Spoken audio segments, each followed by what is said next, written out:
Welcome back, ladies and gentlemen. Today we are going to do a deep dive on the Dol Guldur team, and what I've seen so far out of these guys, they have the potential to do a lot of damage really quickly and really pull teams apart before they have a chance to do very much. Now, there are a few things that you do have to be aware of with the mechanics of this team. So I'm going to take you through how they work and some of the abilities that you really want to spend big on and other ones where you might be able to save something on for the time being. But the one thing you really have to make sure that you are doing is maxing out their level, getting their gear to a minimum of gear 8, but get it higher if you can.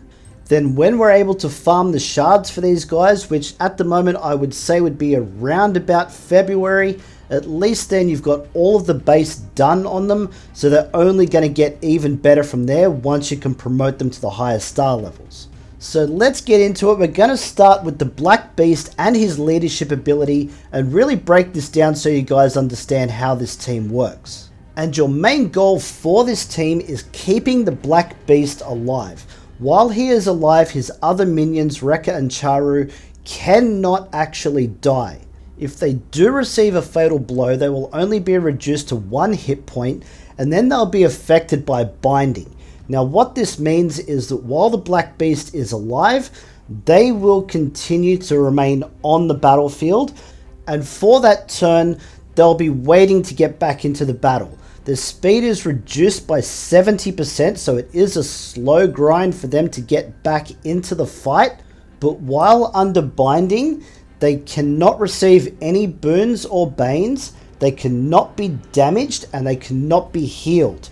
If they are attacked, you will give them 25% turn meter. So if you try and knock them out of the battle first, and you have some big AoE characters in your team, you're just going to speed up their recovery. So you want to be really careful on how you handle that once you do knock these guys down.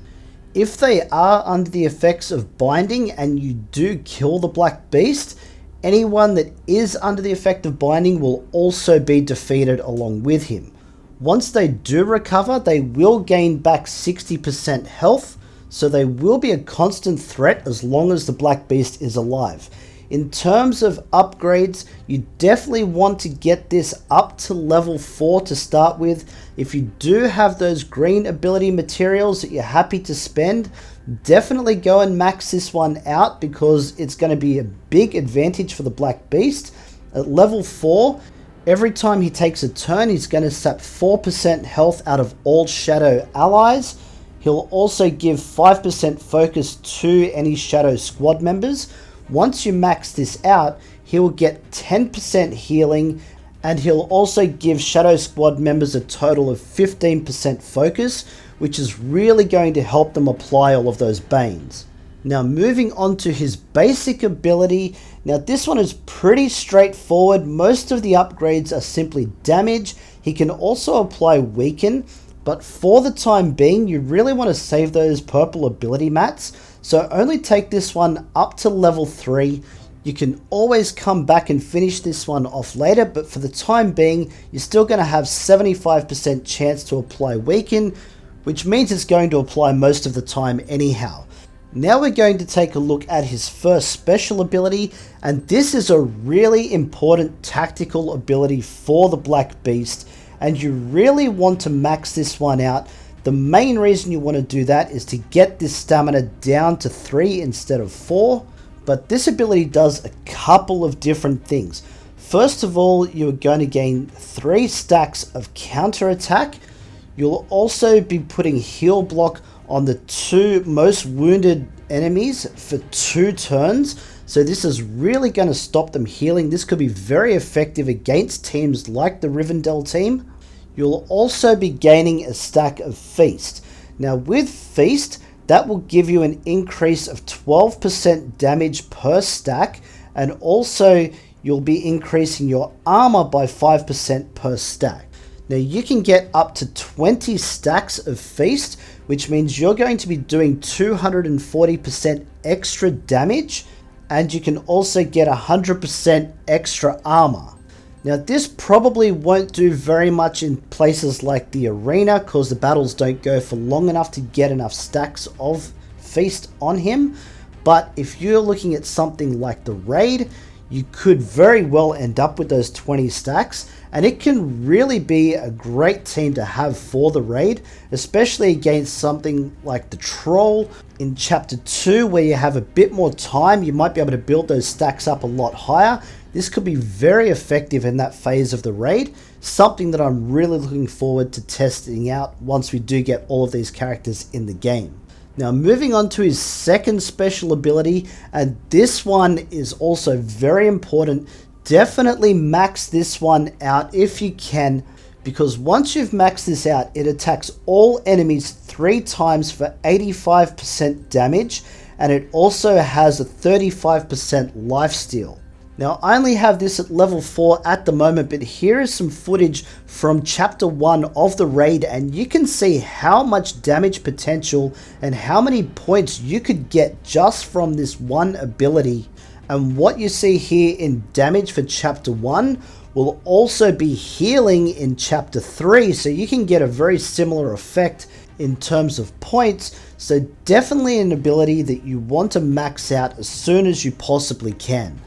Now to have a look at his passive ability, this is one that you want to get up to at least level 5, simply because you always want to be able to gain that feast. Now what this will do, anytime an ally or enemy dies, or one of your Dol Guldur teammates gains binding, you'll always gain 1 stack of feast. Now if you're targeting the weakest enemy, you're going to be building up these stacks of feast pretty quickly. Also, because your allies are going to be going down with feast, they're going to be coming back. And if you are up against elves where they're constantly reviving as well, this could give you plenty of opportunities to gain those extra stacks of feast. You'll also be reducing the turn meter of all of your enemies by 5%. If you do want to come back and max this one out, you'll be reducing the turn meter by 10%, which is a huge advantage in battle, but I do understand that this upgrade is very expensive, so you may want to save some of those ability mats to upgrade your other characters first. But definitely if you want to come back, you can max this one out. That extra 5% could be a big difference maker in the battle. Now we're going to see how his minions stack up, and the first one we'll take a look at is Rehka, and with her basic ability here, you will notice the more you upgrade it, you're just going to be adding extra damage, which is a good thing because she can hit really hard. But the one thing that you need to note about these minions, both Rehka and Charu have this on every single ability, is they will sacrifice 20% of their current health to gain that extra damage. So it's not their max health. That will be the first hit of the battle, will most likely be maximum health. But as they get damaged, their health is going to be less. They're only going to be taking 20% of what they currently have left. So that way there will be no ability that they can use that will actually kill them. So the more that you put into these guys, making sure that you do get them up to level 60, get them as high as you can in gear. When we can farm them, you want them at 7 stars. The more health pool that they can draw from means they are just going to hit even harder. So for the time being, because this does have bonus damage, take it up to level 3. Don't use any of your purple mats just yet. You can always come back later, but you're going to need them for the other abilities. So don't invest heavily in this one to start off with. So moving on to her first special ability, and you're going to want to take this up to level 4, so that way you're going to attack the target enemy for 200% damage. You're going to be inflicting daze for 2 turns, weak-minded for 1 turn, and you're also going to get that bonus damage from the health sacrifice, so that is going to create that extra buffer that you might miss out on from those last 2 upgrades.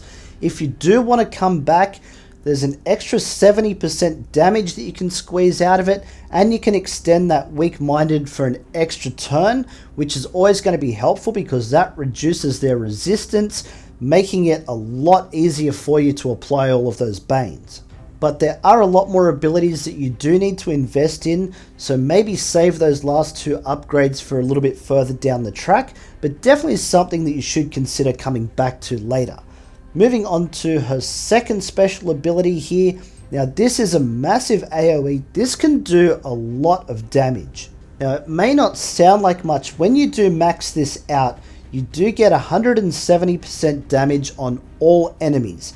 Yes, I know that there is bigger damage out there, but don't forget, you do get the bonus damage from the health sacrifice. And the other good thing about this is you can use this from your very first turn. She has a base speed of 162, so she is pretty decent, so she should go fairly early on in the battle. So that AoE is really going to help you get a really good start on your opposition. If you are a little bit short on ability materials, which I completely understand, you definitely want to get that at least to level 4, maybe level 5. But again, you do want to come back. You want to get that one up to level 6. It's very important to get that big damage out early. Now for her passive ability, and this one is another very important ability that you do want to invest in, and I highly suggest that you max this one out.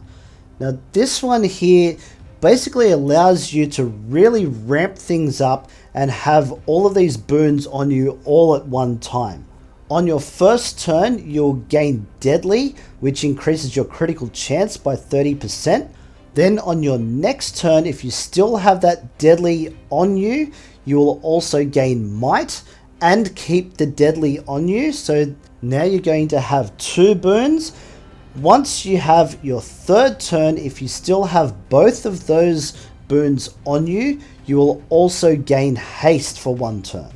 So as long as she stays in the battle for those 3 turns and doesn't have any of those boons removed by her opposition, she's just going to keep getting even more powerful. And once you get that haste on you, that's an extra 30% speed.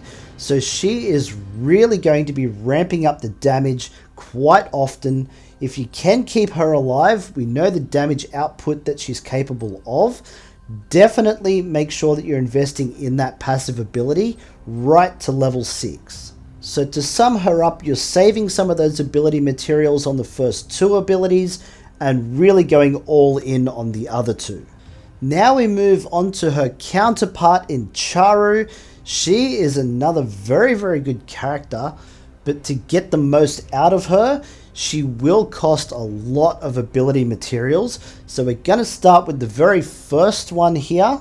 Now on her basic, you'd want this to be at least level 4. I don't think you want to be spending too much on those other 2 upgrades just yet, because like I said, she is a very big investment in ability materials. You will get the bonus damage from the health sacrifice out of her as well, but level 4 means she always applies that poison, which can be a huge advantage in battle. If you do decide that you want to come back and invest this one all the way up to level 6, you're going to get another 50% damage and extend that poison duration for another turn.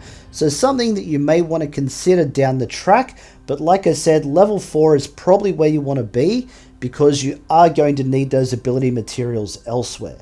Which brings us to her first special ability, and this is the one that you're going to fire off first. She summons a Dol Guldur attacker into the team and will assist with that first attack. You'll also gain advantage, which is a guaranteed critical hit. Don't forget you also have the bonus damage from the health sacrifice, and leveling this up to level 5 grants that advantage to all of your allies. Maxing this one out will do a couple of things. First of all, it reduces the stamina down to 4, which means every 4 rounds you're going to be able to grant your entire team advantage. But the other thing that that will do is it will max out the abilities of that summoned attacker. So just a quick look at what this attacker can do.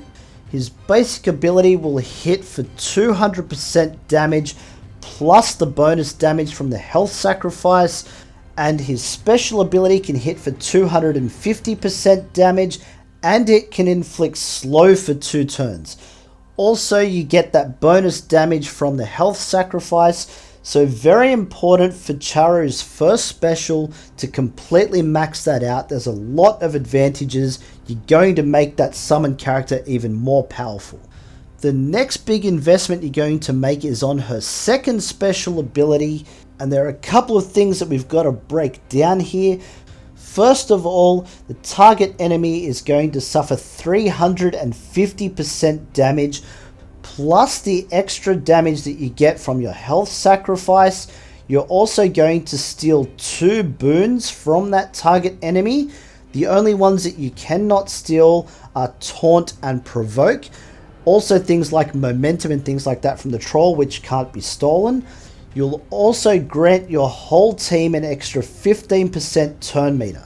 So even though this team isn't necessarily the fastest on base stats, there is a fair amount of turn meter manipulation going on. So investing in those areas are really going to help the team out a lot. Now for her passive ability, you're going to want this bare minimum at level 4. But if you really want to be punishing your opponent, you want to be maxing this one out at level 6, because on turn you are going to transfer 1 boon from yourself to 1 Dol Guldur ally and 1 random ally, prioritizing the Black Beast. Now the way that I read that is both of those should go to the Black Beast if he is still alive, which could really make him so much more powerful, so hard to stop. Then on top of that, she's also going to gain 15% damage, on top of all the really good damage that she can already do. Overall, this team has huge potential to finish off teams very quickly if you invest in the right areas. Yes, they do require a lot of abilities, but then again, most teams do, so that's not really unexpected. But one other thing that I do want to talk about here is in regards to glyphs. Once these things get released, the set that you want on all 3 of these characters is Last Stand. So as soon as they drop below 25% health, they're going to gain 100% turn meter, dispel 3 Banes, and gain 1 stamina on a random ability. The whole purpose of this team is to really wipe out your opponent very quickly. So if you do happen to cop a lot of damage early, you want to have an opportunity to fight back.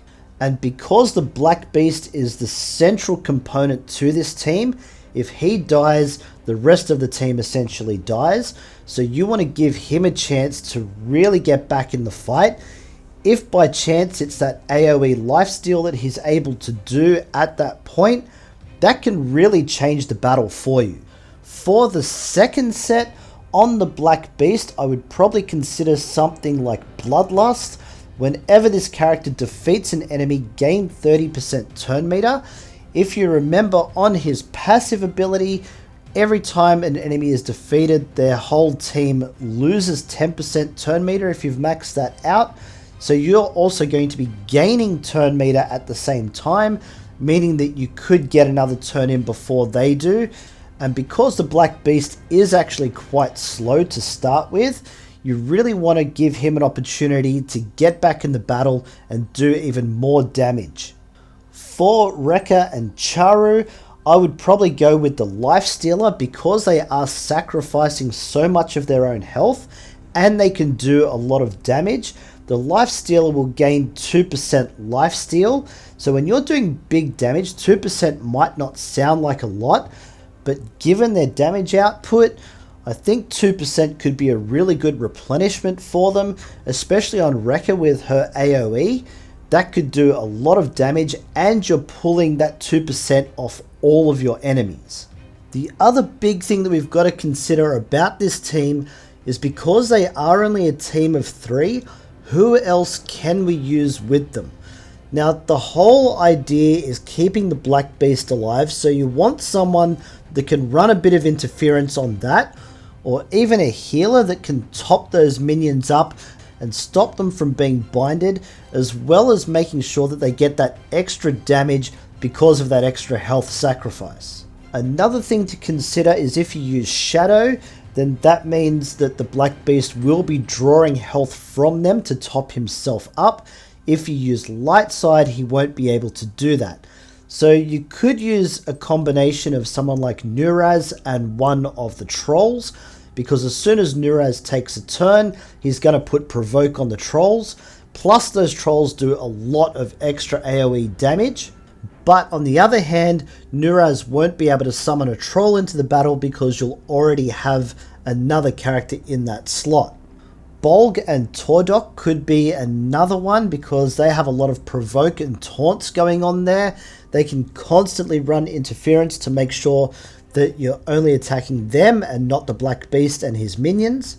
But they are a hard farm, so getting them up to 7-star is going to take quite a while to be able to get the best out of them. Another combination you might be able to run in Arena maybe is using Eladin and Elrond. Number one, Eladin is always going to have those provoke stacks. Then you're going to have Elrond that can heal the team, as well as being able to revive Eladin and keep him in the fight for as long as possible. Now obviously I'm not going to name every combination that there could be in the game, that would just take forever, but I want to hear from you guys. What is your suggestion for the other two characters that you could run with this team? Also maybe even some other glyph suggestions. What combinations do you think might work best? I am going to try and put a few resources into this team so I can test a few things out in a couple of weeks once we do have the full team available. But that's it for this one, guys. If you do want to support the channel, a super thanks would be very much appreciated. Other than that, like and sub, you know the deal. We've got plenty more Heroes of Middle-earth coming your way. Don't miss out, and we'll catch you in the next one.